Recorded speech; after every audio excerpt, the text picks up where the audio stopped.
Feng Shui and understanding Feng Shui actually helps you tap into your psychic abilities because it helps you become in tune with the energy of your surroundings. And that's all what being psychic is about.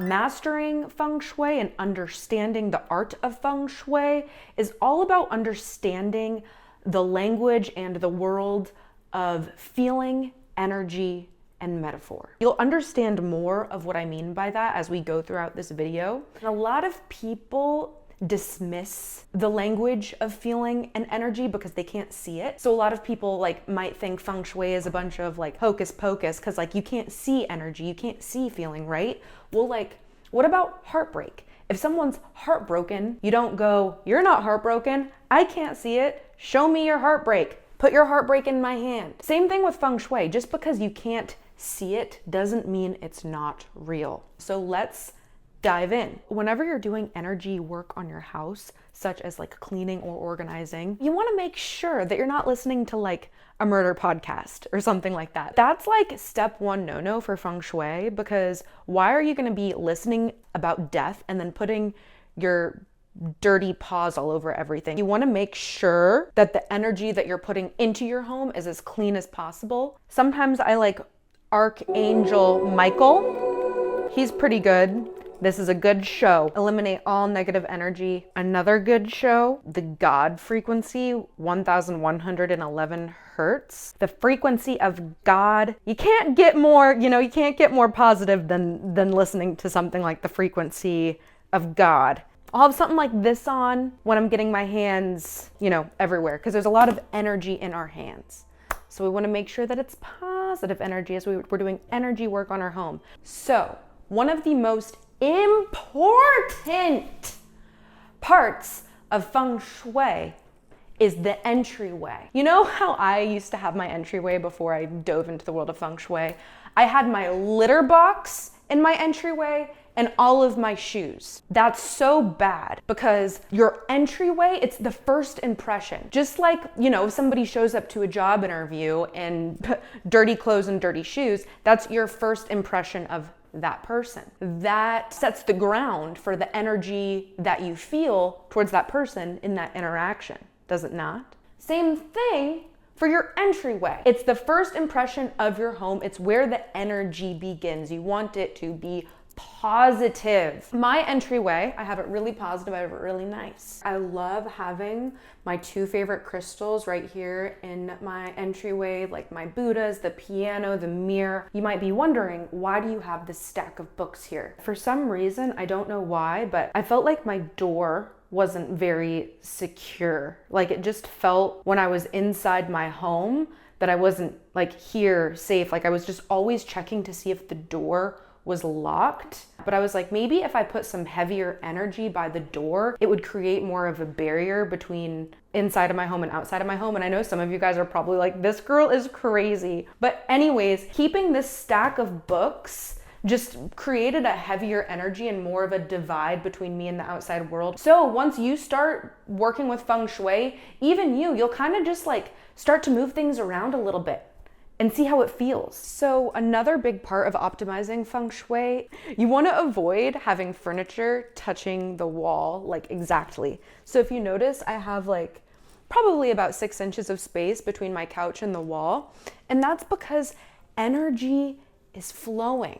And if it's stuck, that causes stuck energy. And a big part of Feng Shui is you want energy to be flowing freely. Another part of furniture placement is making sure that your couch is actually facing the door, because it's a way of making energy flow more smoothly, because subconsciously, the primal part of us wants to know where the exits are. If you can, when possible, you want to create sections. Like my living room that I have right here, I kind of divided my office space from it.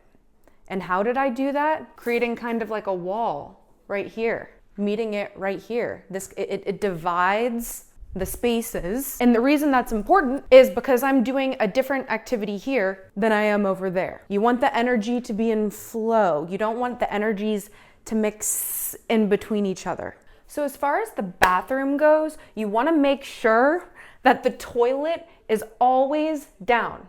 And that's where, the language of metaphor comes in. Do you want that thing that symbolizes shit and stink and garbage to be open and allowing that shit, stink, garbage energy to flow throughout the home? No. So the feng shui of my bathroom is actually pretty important for me. And I know this might look like a mess to you guys, but it's pretty organized. I just like to have all of my beauty supplies. I like to be able to see everything. I don't want it away. I want to see everything. I want to see my lipsticks, my eye stuff, my face stuff. That might be different for different people because a big part of feng shui is what do you like? What are your preferences? How can you move throughout your day a little bit easier? Another huge part of feng shui is the direction of your bed. So for example, I wouldn't want my bed to be facing this way, like facing out the door. Ideally, you want it inside, in the room. Your feet aren't pointing out the door because that's like in the world of metaphor. Now we're diving in the world of metaphor. Because if your feet are pointing out the door, it's kind of like you're not relaxing, like you're not in the room. You know what I'm trying to say? This is the energy of the doorway. So I would want to make sure that the bed is out of this line, this energy line, because energy is flowing through right here. You want to make sure that any mirrors have a little bit of the outside in them. Meaning, like, you don't want a mirror to just like have a wall in the background. You want to make sure that whenever you're looking in a mirror, that you can see a little bit of the outside. And what does this do? This makes sure that there's not any bad energy like getting stuck. This makes sure that energy is always circulating. So you can see the outside here. So I am safe. This mirror is safely placed. Let's check out my other mirror. And my other mirror is also feng shui optimized. So I am good. Another thing,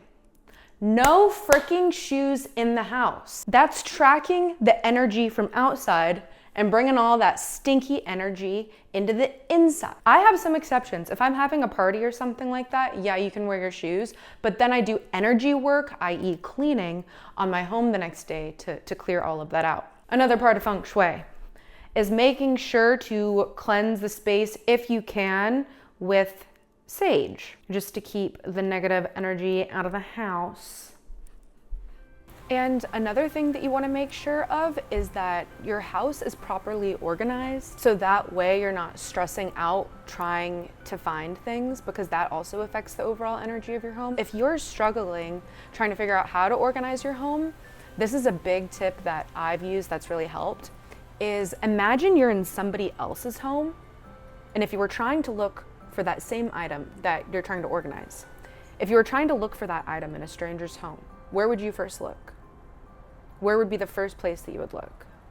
And that's how you organize your home, off of that rule. And I freaking love that rule. Last but not least, I make sure to declutter my home once a month, always making sure I don't have items that I don't use or clothes that I don't use. And that's really important for allowing new energy to flow into your life. So I guess the best metaphor that I can think of is like, if you have a lot of clutter and a lot of excess shit that you don't use just because you're holding on to it or you're hoarding it for like the memory or whatever, that's like akin to your body holding and storing a ton of excess fat. That's not good for you. That weighs you down. You need to cut the fat, i.e. get rid of all of your clutter, so that way you can eat new food, i.e. bring new energy and new opportunities into your life. A lot of that time, the clutter is creating this stuck feeling and this stuck energy. A lot of times people feel like something's off, but they just can't put their finger on it. I swear to God,